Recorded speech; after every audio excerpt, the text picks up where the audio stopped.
looking around the issue of forgiveness. Now, I think any mother with more than one child knows that forgiveness is not always easy to teach, is it? No. Now, I grew up in a family of 4 girls, and my dad obviously nurtured forgiveness into us at a very young age because it's quite essential with 4 girls in the house.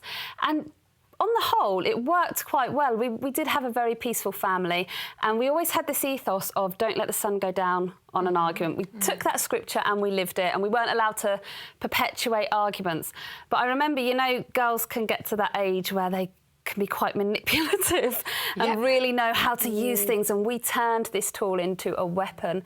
And it would basically go like this. I'd say, Selena, what have you done? You've ruined my strawberry lip balm. And she'd go, sorry. And I go, but you can't just say sorry. You've stuck your finger right through the middle of it. And she'd go, sorry. I go, it's not good enough, Selena. And she'd go, yeah, well, can't let the sun go down on an argument. Oh, or I would turn up at the bus stop late and she'd go, Marina, you always make us late for school. And I go, oh, sorry. And she'd go, no, it's not funny. It's really annoying, actually. I'm always late for school because of you. And I'd turn around and say, yeah, but I said sorry and you're a Christian, so you have to forgive me.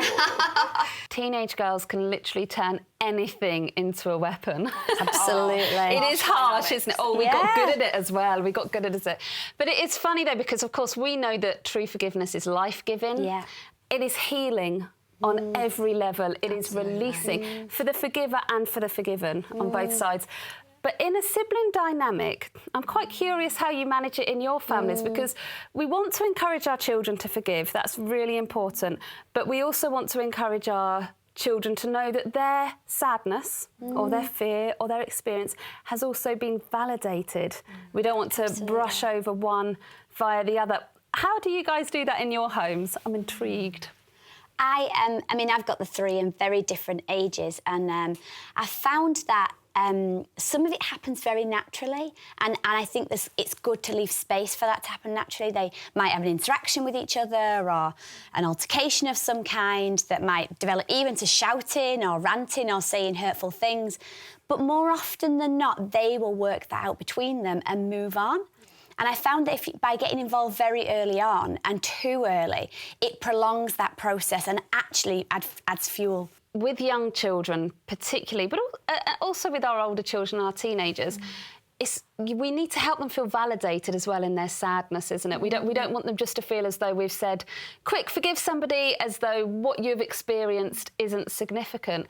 How would you go about validating a child's sadness and still encourage them to forgive at the same time? I think it depends on the situation, and it depends on the age, and ultimately it depends on the kind of the way that you relate to that particular child. I think there's a real tension between, you know, particularly those formative years that we've talked so much about how crucial and how important it is of how we respond, because that sets the foundations for later on. But I think it's the tension between the me and the we, because children are, you know, up to a certain point, usually around the age of 5 or 6, they're very egocentric. So they find it really, really hard to see things from the other person's point of view. So trying to force a child who's been hurt by another child to forgive them just because somebody's said a word that says sorry, it's really, really difficult to expect that child to just forgive.